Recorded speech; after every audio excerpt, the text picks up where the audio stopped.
And on to more breaking news coming in with regards to the Mangaluru auto blast. This is information coming in on how massive development has taken place in the blast case as the cops have identified the suspect. The suspect has been identified as Shariq, who hails from Shivamogga, and more details coming in on the suspect. His aides too. Two of his close aides were arrested in the month of September. He's also believed to be the mastermind behind an experimental blast in Shivamogga, a highly radicalized person at that. He was also booked under UAPA earlier, managed bail on technical grounds. Those are the details coming to light of the suspect, the main suspect in this case, who's been identified as Shariq. Deepak, what more do we know about this person? Well, we should understand that we are putting out these details and, we have got confirmation that the identity, the police have managed to verify, and he's Shariq. He's a wanted man. The police have been on the lookout for this person for quite some time. December 2020 was when he was booked under the UAPA. He had also he was the main accused, where in Mangaluru itself, he's from Tirthali originally, that is from Shivamogga. He had come to Mangaluru and he was involved with a lot of people here, a lot of illegal activities as well, and also an infamous graffiti case in Mangaluru, where there were graffitis put on certain walls here in within the city, speaking about organizations like LeT and Taliban and setting ultimatums to people. And we are also been told that he was involved in some of the protests that took place against the CA NRC in Mangaluru city as well. Now these are some of the details that are trickling in, but most importantly, in the recent past itself, in the month of September, two people, Maz and Yasin, they were, one of them of course was an engineering student, and they were taken into custody by the police. And the police did mention that they had connections to radical organizations, and after questioning them, of course, they wanted to get hold of Shariq, who was absconding at that point, and the police were on the lookout, and he was said to be the main person under whose instructions Maz and Yasin and other people used to operate.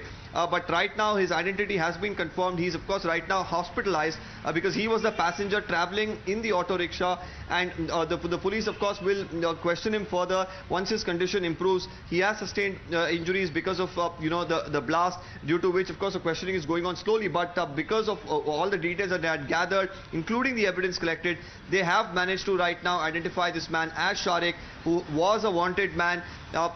He was, we of course know that he was one of the people who even probably worked with somebody like Yasin and Maz, who are also experts in making IEDs, probably had knowledge of making it himself too, and and he's carried out this particular blast here in Mangaluru. Now whether or not it was an intentional or unintentional one, considering the fact that he was seated in an auto when it actually went off. Now these are details that of course will emerge in a short while from now. All right. Remember, the police has made it amply clear that this was no accident, clearly an act of terror. There is an eyewitness whose account we've managed to pick up. So let's quickly listen into what the eyewitness has to say. ಸಾಧಾರಣ ಒಂದು 4:45 ಗಂಟೆ, exact 5 ಗಂಟೆ ಒಳಗೆ ಆಗಿದೆ. ಅಲ್ಲ, rickshaw driver ನಮ್ಮ ಪರಿಚಯದವರು. ಹಾಗೆ ನಾವು ಅವರನ್ನು ಹಾಸ್ಪಿಟಲ್ ಅಡ್ಮಿಟ್ ಮಾಡಿದೆವು. ರಿಕ್ಷಾ ಮತ್ತು ಆಟೋದನ್ನು ಒಳಗೆ ಹಾಕಿದ್ದು ನಾವು. ಇಲ್ಲಿ ನಮ್ಮದೇ ಸ್ಪಾಟ್ ಇದು ನಮ್ಮದೇ ಇದೆ, ನಮ್ಮ ಜಾಗ. ಹಾಗೆ ಅಲ್ಲಿ ಒಳಗೆ ಹಾಕಿ ಮತ್ತು ಅವರನ್ನು ಹಾಸ್ಪಿಟಲ್, ಡ್ರೈವರ್ ಇದು ಪ್ಯಾಸೆಂಜರ್ ಮಾತ್ರ ಬೆಂಕಿ ಹೊತ್ಕೊಂಡಿದೆ. ಡಬಲ್ ಶರ್ಟ್ ಹಾಕಿದ್ದಾನೆ. ಮತ್ತು ಅವನ ಕೈಯಲ್ಲೆಲ್ಲ ಬೆಂಕಿ ಇತ್ತು, ಅಲ್ಲೇ ನೀರಿತ್ತು. ಸ್ವಲ್ಪ ನೀರು ಹಾಕಿ ಮತ್ತು ನಾವು ಅವ್ರನ್ನ ಇದು ಮಾಡಿ ಹೊಗೆ ಬಂದಿದೆ. ಮತ್ತು ಸೌಂಡ್ ಸಹ ತುಂಬ ಸೌಂಡ್ ಇತ್ತು, ಸ್ಪಾಟ್ ಆಗಿ ತುಂಬ ಸೌಂಡ್ ಇತ್ತು. ನಾವೇನು ಇಲ್ಲ ರಿಕ್ಷಾ ಡ್ರೈವರ್ ನಾವೇನಿಸ್ಕೊಂಡಿದ್ದು ಏನೋ ಗ್ಯಾಸ್ ಸಿಲಿಂಡರ್ ಏನೋ ಹೊಡೆದೋಗಿ ಅಂತ ಎಣಿಸ್ಕೊಂಡಿದ್ದು. ಮತ್ತೆ ನೋಡುವಾಗ ಹಿಂದ್ಗಡೆ ನೋಡುವಾಗ ಅವನು ನಾವು ಹಾಸ್ಪಿಟ್ಲಿಗೆ ಹೋಗಿದ ಮೇಲೆ ಮತ್ತೆ ಹೋಗಿ ನೋಡುವಾಗ ಇದು ಕುಕ್ಕರ್, ಬೋಲ್ಟ್ ನಟ್ಟು ಮತ್ತು ವೈರ್, ಸಣ್ಣ ಬ್ಯಾಟ್ರಿ ಎಲ್ಲ ಇತ್ತು. ಪರಿಚಯದವರೇ ಇಲ್ಲಿಯವರೇ, ಲೋಕಲ್ನವರು. Deepak, if I could come back to you and ask more with regards to, information coming in. There are two of his close aides who were also arrested in the month of September itself. Does this tell us there could be involvement of more people? Because this is a gang that perhaps is known for all the wrong reasons. Also with regards to searches that were carried out at his rented property in Mysuru.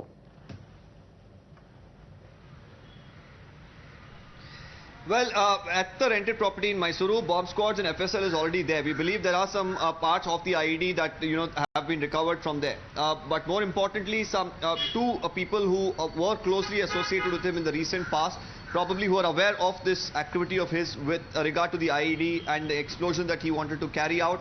Now, those two people as well are going to be taken into custody soon. In Mysuru and in Mangaluru, they are being questioned, is what we've been told, and searches are going on in places connected to them. So, as far as the case in September is concerned, the Shivamogga SP at that point in time had in fact briefed the media and said that they are on the lookout for this man named Shariq, who of course now has been named as the main person behind this particular blast that took place in an auto rickshaw. All right, thank you for that, Deepak. We'll keep coming back to you because this is certainly a developing story. A lot of political reactions also interestingly coming in on that. Remember, the state government has hailed this move, has really lauded the police for having gotten to the bottom of this, saying that this is how investigations in sensitive matters such as these must be carried out.